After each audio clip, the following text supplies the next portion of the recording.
Hi friends, this is Uma. இன்றைக்கி நம்ம உறவின் முறை கதறியலை அப்படிங்கிற திருப்புகளோட கண்டினியூ தான் பார்க்க போகிறோம். ஸோ வாங்க ஃப்ரெண்ட்ஸ், லேட் பண்ணாமல் டைரெக்டாக டாபிக்குள்ளே போயிடலாம். நேற்று நான் பார்த்தீங்கன்னா பிறைய இரு முரணசுரர் அப்படிங்கிற வரியோட நான் திருப்புகளை ஸ்டாப் பண்ணியிருப்பேன். இன்றைக்கி அதோட அடுத்த லைனோட கண்டினியூ தான் பார்க்க போகிறோம். அடுத்த லைனோட கண்டினியூ என்ன அப்படின்னா எழு புவி அதிர அப்படின்னு அர்த்தம். எழு புவி அப்படின்னா புவின்னா என்ன? இந்த உலகம் தான். எழு அப்படின்னா 7 விதமான அப்படின்னு. அப்போ என்ன அப்படின்னா இந்த மண்ணுலகம் அப்படிங்கிறது பார்த்தீங்கன்னா எதனால் ஆனது அப்படின்னா 7 தீவுகளுடன் கூடியது தான் பார்த்திங்கன்னா இந்த மண்ணுலகம். அதாவது நம்ம வாழக்கூடிய மண்ணுலகம் பார்த்திங்கன்னா 7 தீவுகளோடு கூடிய ஒரு மண்ணுலகம். அந்த 7 தீவுகள் என்னென்ன அப்படிங்கிறத இந்த வரியில் சொல்கிறாங்க. 7 தீவுகள் என்னென்னு நான் சொல்கிறேன். நாவல், இரளி, குசை, கிரௌஞ்சம், புட்கரம், தெங்கு, கமுகு அப்படிங்கிற இந்த 7 தீவுகள் தான் கூடியது இந்த நம்ம வாழக்கூடிய மண்ணுலகம். அதுதான் எழுப்புவி அதிர அப்படிங்கிற வரிக்கு உண்டான அர்த்தம். அடுத்த லைன் என்னென்னா உலகம் ஈரேலும் ஓலமிட.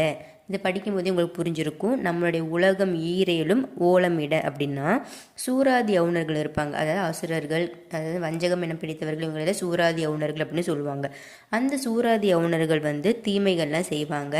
அவங்க செய்யக்கூடிய பெரிய பெரிய தீமைகளை பார்த்து எதுவுமே பண்ண முடியலையே அப்படின்னு சொல்லிட்டு அமரர்களும் முனிவர்களும் பார்த்திங்கன்னா ஓலமிடுறாங்களாமா. அதுதான் உலகம் ஈரேலும் ஓலமிட. ஸோ கெட்டவங்க செய்கிறத பார்த்துட்டு நல்லவங்களால் இதை எதிர்க்க முடியலையே அப்படின்னு சொல்லிட்டு அவங்க மனசு ஆறாமல் அமரரும் முனிவரும் பார்த்திங்கன்னா ஓலமிடுறாங்க அப்படிங்கிறத இந்த வரிக்கு உண்டான அர்த்தம். அடுத்த வரி என்ன அப்படின்னா குறமறவர் கொடியடிகள் கூசாது போய் வருட அப்படிங்கிற வரிகள் வரும்.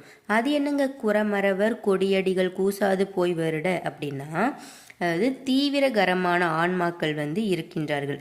அந்த தீவிரகரமான ஆன்மாக்கள் தான் பார்த்தீங்கன்னா இறைவனை எளிதாகவே தானே சென்று போய் இறைவன் அவங்களை ஆட்கொள்வாராமா. அதாவது இறைவன் மீது மிகவும் தீவிரமான பக்தர்கள் இருக்காங்க பார்த்தீங்களா, தீவிரமான முருக பக்தர்கள் அப்படி சொல்லுவோம்ல, அந்த மாதிரி தீவிரமான முருக பக்தர்கள் முருகனை தேடி செல்ல வேண்டாம், முருகனே பார்த்தீங்கன்னா அவங்கள எளிதாக போய் அவங்கள ஆட்கொள்ளுவார் அப்படின்னு சொல்கிறாங்க. அதனால தான் வள்ளி அம்மையாரை பார்த்திங்கன்னா முருகக்கடவுள் அவங்கள போய் சென்று அவங்களுக்கு ஆசி வழங்கினார் அப்படின்னு சொல்கிறாங்க. அதை தான் குறமறவர் கொடியடிகள் கூசாது போய் வருட அப்படிங்கிற வரிக்கு உண்டான அர்த்தம்.